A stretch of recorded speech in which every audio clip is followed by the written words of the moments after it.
మాజీ governor Vidyasagar Rao autobiography ఉనికి పుస్తకాన్ని సీఎం రేవంత్ ఆవిష్కరించారు. ఈ కార్యక్రమంలో పలు రాజకీయ ప్రముఖులు పాల్గొన్నారు. ఆ లైవ్ చూద్దాం. ఆ ఛాయ్ ఇవ్వాల్సిన బాధ్యత మీదే అని చెప్పి అక్కడనే ఉన్నటువంటి డాక్టర్ జహన్వారావు గారు ఇల్లు చూపడ్డట్టుగా వారి ఇంటి నుంచి ఛాయ్ తీసుకురావాలి నువ్వు ఇవ్వాలని చెప్పి ఆ రోజు ఆ బాధ్యతను అప్పేనాక ఉదయం నుంచి సాయంత్రం వరకు ఒక 100 ఛాయలు ఇచ్చిన అద్వాని గారికి.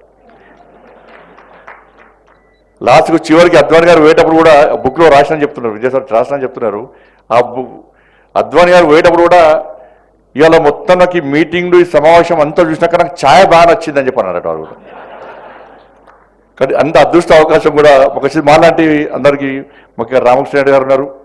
వారు కూడా అనేక సందర్భాల్లో అనేక ఉద్యమాలు నిర్వహించి నమ్మిన సిద్ధాంతం కోసం పనిచేసిన మా ఇద్దరు అప్పుడు విద్యాసాగర్ గారు, మాకు రామకృష్ణారెడ్డి గారు, మా భారతీయ జనతా పార్టీ కరీంనగర్ జిల్లాకు సంబంధించిన వ్యక్తి. కాబట్టి ఇట్లా అనేక ఈ పుస్తకంలో కూడా ఇటువంటి మంచి మంచి అంశాలు మాలాంటి వ్యక్తులకు కానీ రాజకీయాలకు రావాలనుకున్నటువంటి నేటి వ్యక్తులకు కానీ స్ఫూర్తిదాయకమైన అంశాలు దీనిలో ఉంటాయని చెప్పి ఆశిస్తూ తప్పకుండా వీటిని ఆచరిస్తాం, ఆచరణలో చూపడతామని చెప్పి ఈ సందర్భంగా తెలియజేసుకుంటూ ముగిస్తున్నాను. భారత్ మాతాకి జై.